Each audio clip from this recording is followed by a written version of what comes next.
On our very first day travelling fully loaded, we had to stop to upgrade our suspension and my hitching technique. Right, well we had great plans to drive from Hawkesbury to Eden today, which is about 8 hours of driving. But in fact what happened is that we started off and we realised that the front of the car has been lifted up. We've never actually had the car and the trailer fully packed before.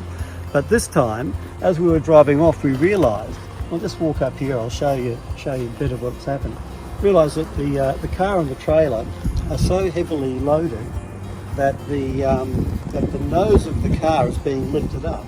And there's always the risk that you could actually end up with no steering, because in some situations, the front wheels would be lifted off enough where the tyre patch is too small to properly steer the car. So we've stopped in Canberra to have suspension put underneath the car to lift it up so that we don't have that problem. So that's the first of our great problems on the very first day of our journey, but it can be fixed. Yeah, good. Well, we've had our day in Canberra and the mechanics have put in new shock absorbers and new suspension, and importantly they've lifted up the back of the car so that it's now much higher than it was before. Before, you'll recall that it was sort of bent like this. Now it's nice and straight. So that's much safer for towing.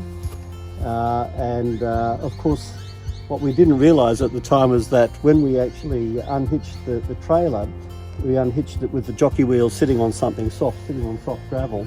And the outcome of that was that when we came back with our lifted car, the hitch on the car was much higher than it should be. We had a devil of a job getting it back on, had to push the trailer around and do all sorts of things. And it occurred to me in the middle of the night last night that in fact actually I could have had it much easier if I'd have just turned the car hitch around, turn it upside down. I could have solved the problem. So 1,000 ways to be silly when you're learning, but we're learning and it's still going okay.